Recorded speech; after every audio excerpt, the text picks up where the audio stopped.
चुप अब चुप अब चुप।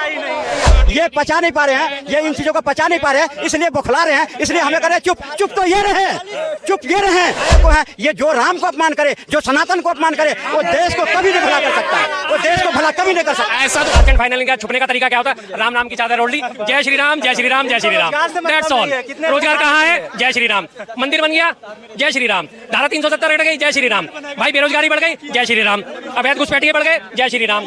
आज के भुखमरी इंडेक्स में 111वें स्थान पे हमारा देश पहुंच गया, जय Shri Ram. Press freedom index में 161वें स्थान पे पहुंच गया, जय श्री राम। उसके बाद इनके पास छुपने के लिए एक ही तरीका, राम नाम की ओट में छुप जाएंगे बस। अरे भैया राम जी ने कभी नहीं कहा था यार। सुबह सो के उठते थे, अखबार में पहले पढ़ते थे 2G घोटाला, स्पेक्ट्रम घोटाला, कोयला घोटाला, और ऐसी जगह फेंक दिया देश की जनता कांग्रेस को कि इनके बिल लाने से, इनके बिल लाने से, इनके बिल लाने से कुछ नहीं होने वाला है। मोदी जी आएंगे, 100% आएंगे और 100% आएंगे। मोदी जी को हटाना, हम हर चीज से राजी हैं। आपके मोदी जी बहुत बड़े महान हैं, बहुत बड़े महामानव हैं। हम एक चीज मान लेते हैं, मोदी जी को वोट मिल रहे हैं, जनता वोट दे रही है। आप बैलेट पेपर से चुनाव करा लो, एक दिन में चुनाव करा लो, बात खत्म। आप क्या बोलेंगे? बोल यार आप ही बोल लो, टोकना चाहते हो तो कोई बात नहीं, सुनना ही नहीं चाहते क्या कर लो, पहले आप बोल लो, तसल्ली से बोल लो, जब थक जाओ तो। देखो ऐसा है, ये जो जातियों की बात राहुल गांधी ने 4 जातियों की करी थी, फिर उन्होंने कहा पहले तो कहते हैं अमीर और गरीब 2 ही जाते हैं, कभी कहते हैं बताओ ऐसे कैसे होता है, या कभी ये कहते हैं कभी वो कहते हैं। अरे वो एक बात बताओ, मैं सुन लो बस, अब बताओ, सुन लो, खुद ही अपनी बातों में उलझ गए। मोदी जी के बयान थे देश में सिर्फ 4 जाति हैं, उसके बाद उन 4 जाति से लेके आगे वो 2 जातियों पे कि सिर्फ अमीर और गरीब है। अब तीसरी बार में आगे कि मैं ओबीसी हूँ, ठीक है जी, आपने खत्म कर दिया। अभी आप खुद ही मोदी जी के बयान देखिए कितने विरोधाभासी होते। पहले कह रहे हैं देश में सिर्फ 4 जाति हैं और आज खड़े होकर खुद कह रहे हैं कि मैं सबसे बड़ा ओबीसी हूँ। भाई किस बात को? हम तो कोई अब उन्होंने लास्ट बात खत्म कर दी ना कि सबकी बात कोई भी सही इसी। अरे भाई इसी सबसे बड़ा ओबीसी मैं होना होता है, क्या मतलब होता है भाई? सबसे बड़ा ओबीसी होने का मतलब क्या होता है? लाखों हजारों करोड़ों में ओबीसी हैं, आप उनकी बात करोगे कि उनकी बात करोगे? हाँ है ना, वो इन्होंने तो बीजेपी से गया हुआ बंदा कैंडिडेट खड़ा किया था ना राष्ट्रपति। जानकारी लेके आए, देखो जानकारी, आप इतनी आवाज ऊंची करके इतना शोर मचा, मैंने आपको सिखा दिया ना कि इन लोगों की हालत कितनी पतली है। मुद्दे से भटक के कहां से कहां पहुंच जाएंगे। बात हो रही होगी किस मसले में, बात हो रही होगी कश्मीर के बारे में, पहुंच जाएंगे कन्याकुमारी के बारे में, और उसके बाद जब कुछ नहीं मिलेगा 2-4 इनके पीछे से आके शोर मचाना शुरू करेंगे, जय श्री राम जय श्री राम। हम बात करेंगे भुखमरी पे, भुखमरी इंडेक्स में भारत 111वें स्थान पे आ गया, ये कहेंगे जय श्री राम। हम बात करेंगे सेनाओं की मजबूती की, ये बात करेंगे अरे 370 हट गया, 3 तलाक हट गया। भाई जिस मुद्दे पे बात करनी उस मुद्दे पे बात करो तो हम भी बोलें, अदरवाइज आप जैसे लोगों के मुंह में लगना कोई स्वभाव नहीं है। मैं आप लोगों से बात नहीं कर सकता, सीधी सी बात है।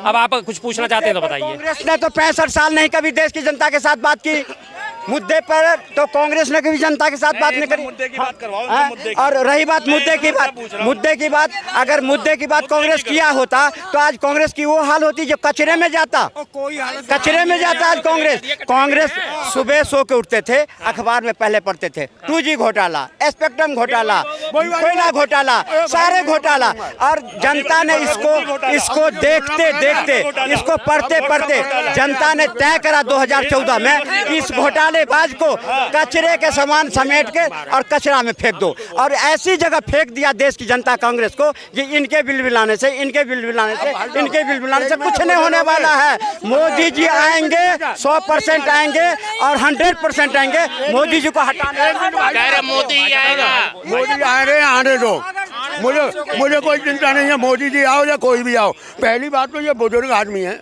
इन्हें थोड़ी नॉलेज रखनी चाहिए। 2G घोटाला हुआ था, हुआ कि नहीं हुआ?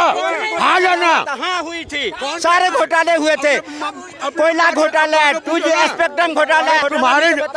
तुम्हारी मोदी सरकार झूठी है ना, जिसपे कोई वो होने, ऐसे ही तुम लोग झूठे हो, सिर्फ तुम वो पढ़ते हो जो मोदी जी आज सुनो हो गए। आज अगर मोदी सरकार झूठी होती तो 2014 के बाद 2019 में नहीं आती, और 2019 में अच्छा काम कर रहा है, तब तो 24 में देश की जनता सारे कह रहे हैं 400 पार। अब बोल रहे 400 एक ये चैलेंज दे रहे हैं 400 पार, मैं भी इन लोगों को चैलेंज देता हूं, उनके आकाओं को सबको चैलेंज देता हूं।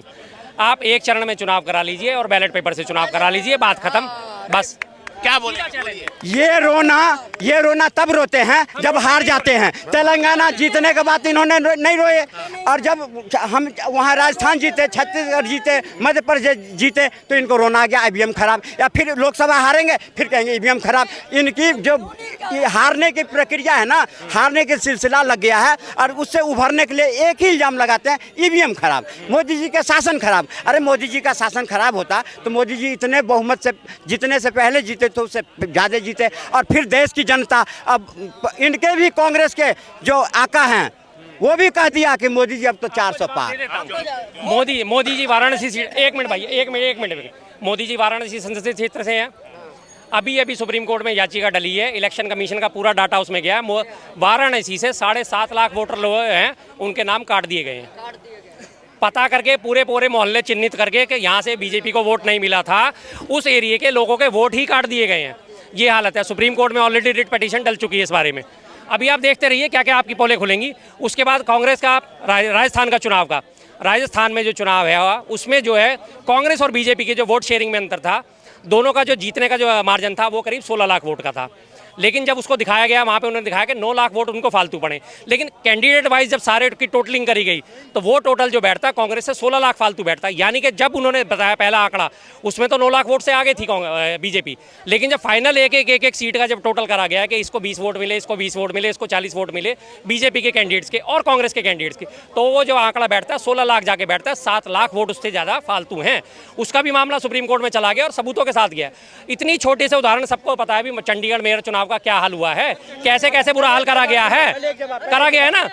हाँ बोलो। इन्होंने कहे 7.5 लाख वोट काटे हैं। कांग्रेस ये तो नहीं दिखाया कभी जो आज 65-70 साल में आधा बांग्लादेश हिंदुस्तान में बसा दिया। किस लिए? वोट के लिए। वोट के लिए है आधा बांग्लादेश हिंदुस्तान में बसी हुई है। वो किसके लिए? वोट के लिए। वो तो नजर नहीं आया। अब मोदी जी जो कटवा दिए, जो वो कटे हैं वोट, वो बांग्लादेशियों के वोट कटे हैं, वो हिंदुस्तान के वोट नहीं कटे हैं। जो रिफ्यूजी थे उनके वोट कटे हैं, वो ऐसी वोट नहीं कटे हैं। बनारस में जो 7 लाख के बोल रहे तो बांग्लादेश वाले थे, वो बांग्लादेशी हैं, रिफ्यूजी हैं, उनके वोट कटे हैं। इनके दिमाग में जो है, इनके दिमाग में जो कांग्रेस के कीड़ा है, जो कांग्रेस के कीड़ा है इनके दिमाग में, वो हटने वाला नहीं है। चाहे मोदी जी कितने काम कर ले, लेकिन इनके कहने से कुछ नहीं होगा। देश की जनता हमेशा मोदी जी के गारंटी पर विश्वास किया और वो गारंटी परफेक्ट निकला है। कांग्रेस ने हमेशा देश की जनता को, सुनो, देश की जनता को लटकाया, भटकाया। ये डेटा आपने कहाँ से लाया कि पाकिस्तान ये बांग्लादेशियों का नाम काटे? कहाँ से डेटा? मैं कह रहा हूँ ना, जहाँ से भी जो वोट काटे जाते हैं आज जो हो रही है, वो जो हमारे देश के नहीं है उसी के काटे जाते हैं। ये कहाँ से लाया? मैं भी पढ़ लूंगा, मुझे नहीं पता था। रेलवे की जगह पर में बांग्लादेशियों बसे हुए हैं और वही वोट ममता जी की वोट है। वहाँ के जो वोट वहाँ आप जाइए बांग्लादेश में क्या, बंगाल में क्या हाल हुआ है हिंदुओं के साथ। और ऐसे ये इनको ऐसी सरकार चाहिए, ऐसी जो देश में अराजकता फैलाए। सुनिए, वाराणसी ऐसी जगह पे जहाँ की बोली और भाषा बिल्कुल सबसे अलग है। अगर कोई बांग्लादेशी घुसपैठिया वहाँ पहुँचेगा तो उसकी आवाज़ से पहचाना जाएगा, उसके बोलने से ही फ़ौरन वो पहचाना जाएगा। तो और दूसरी बात, 9.5 साल से बीजेपी का शासन चल रहा है, सीमाएं बीजेपी के राज में सुरक्षित है। हालांकि ये कोई सीमा इधर जैसी मामूली सी टुच्ची सी नहीं, बिल्कुल कहूँगा टुच्ची सी, पाकिस्तान की भाड़ में जाए, टुच्ची है, कोई महिला सम्मान नहीं उसके लिए। वो सीमाएं पार करके हमारे भारत में आ गई है। ये मोदी जी का सीमाओं का सुरक्षा है। और उसके बावजूद भी 9.5 साल से लगातार सीमा सुरक्षित है। उसके बावजूद भी 7.5 लाख बांग्लादेशी वाराणसी पहुंच गए, सेंटर में पहुंच गए, जहां उनकी भाषा नहीं कोई जानता, जहां उनका आचार व्यवहार कोई नहीं जानता, जहां वो जाते ही सबसे पहले पकड़े जाएंगे कि वाराणसी में अगर ये आ गए तो ये बांग्लादेशी हैं। सीधी सी बात है। उन लोगों के वोट भी बना दिए, तो गलती किसकी भाई? पिछले 5 साल से 10 साल से सांसद कौन है? चुप, एक मिनट चुप, एक मिनट चुप, अब चुप। वोट किसने बनाए? सांसद कौन वहाँ से? मोदी जी। शासन किसका पिछले 9 साल से वहाँ पे? योगी जी का। योगी जी के शासन काल में वहाँ के डीएम अंधे हैं, वहाँ के इलेक्टरल ऑफिसर अंधे हैं, वहाँ के जो इलेक्शन कमिश्नर हैं वो अंधे हैं, वहाँ के जो आधार कार्ड बनाने वाले वो अंधे। उन्हें ये नहीं दिखाया कि ये बांग्लादेशी है। बांग्लादेशियों की भाषा किसी को समझ में नहीं आती। मेरे सामने आके बांग्लादेशी खड़ा हो जाए, मैं उसकी भाषा नहीं समझ सकता। बंगाली की तो फिर भी थोड़ी बहुत समझ लूंगा, बांग्लादेशी की भाषा तो ऐसी है भाई साहब, यहाँ कोई भी खड़ा होकर समझ जाए तो बात है। बांग्लादेशी की भाषा सिर्फ बांग्लादेशी समझ पाएगा। तो आप बांग्लादेशी हो जिसकी वजह से आपने 7.5 लाख आइडेंटिफाई करे। मोदी जी के भक्त हैं, इनके कुछ 7.5 लाख आपने वोटर आइडेंटिफाई करे। नहीं, गलती किसकी, कमियां किसकी? 9.5 साल से सरकार बीजेपी की, केंद्र में सरकार बीजेपी की, उसके बावजूद अगर 7.5 लाख बांग्लादेशी वहां पे अपना डेरा जमा के बैठ गए तो गलती किसकी? हो गया। बोलो, आज जितने इन्होंने लाते हैं तरह तरह के प्रूफ लाते हैं, मोबाइल से निकालते हैं। 10 साल पहले कभी कांग्रेस के निकाल के लाए? 10 साल पहले कांग्रेस का भी तो निकाल के दिखाओ, जो हमने जो देश को लूटे, देश को बर्बाद करे, आतंकवादियों को पैदा करे। आज जो बम्बई में हुआ, सरकार को किसकी थी? कांग्रेस की थी। क्या करा उन्हें? कुछ करा? आज हमारे मोदी जी के ऊपर देश की सेना गर्व कर रही है, देश की जनता गर्व कर रही है, देश की वोटर गर्व कर रहा है, देश जमीन से लेकर आसमान पे जा रही है। ये पचा नहीं पा रहे हैं, ये इन चीजों को पचा नहीं पा रहे हैं, इसलिए बौखला रहे हैं, इसलिए हमें कर रहे हैं चुप तो ये रहे। इनको जवाब देने के लिए मोदी जी के विरुद्ध में कोई तथ्य नहीं है। न इनके सांसद को है, न इनके विधायक को है। ये जो राम को अपमान करे, जो सनातन को अपमान करे, वो देश को कभी नहीं भला कर सकता है, वो देश को भला कभी नहीं कर सकता। ऐसा तो पूरे डिबेट में नहीं बोला इन्होंने, गलत बोल रहे हैं। क्या भाई, मैंने वही बोला था ना आपको शुरुआत में ही मैंने इस बात को बोला था। जब ये लोग सुन लीजिए, जब ये लोग तर्कों पे हारने लग जाते हैं, अरे देखो फिर वही बात आ गई घूम फिर के। जब इनके पास तथ्य नहीं है, जब इनके पास तर्क नहीं है, जब इनके पास डाटा नहीं है, उसके बाद लास्ट एंड फाइनल इनका छुपने का तरीका क्या होता है? राम नाम की चादर ओढ़ ली, जय श्री राम, जय श्री राम, जय श्री राम, दैट्स ऑल। रोजगार कहाँ है? जय श्री राम। मंदिर बन गया, जय श्री राम। धारा 370 हट गई, जय श्री राम। भाई बेरोजगारी बढ़ गई, जय श्री राम। अवैध घुसपैठिए बढ़ गए, जय श्री राम। आज के भुखमरी इंडेक्स में 111वें स्थान पे हमारा देश पहुंच गया, जय Shri Ram. Press freedom index में 161वें स्थान पे पहुंच गया, जय श्री राम। उसके बाद इनके पास छुपने के लिए एक ही तरीका है, राम नाम की ओट में छुप जाएंगे बस। अरे भैया, राम जी ने कभी नहीं कहा था यार। हाँ, ये देखो कितनी बात पुरानी है। क्या बात कर रहा है बेटा? मंगलवार को मैं यहीं था, मैं ना छुपने वाला ना घुटने टेकने वाला।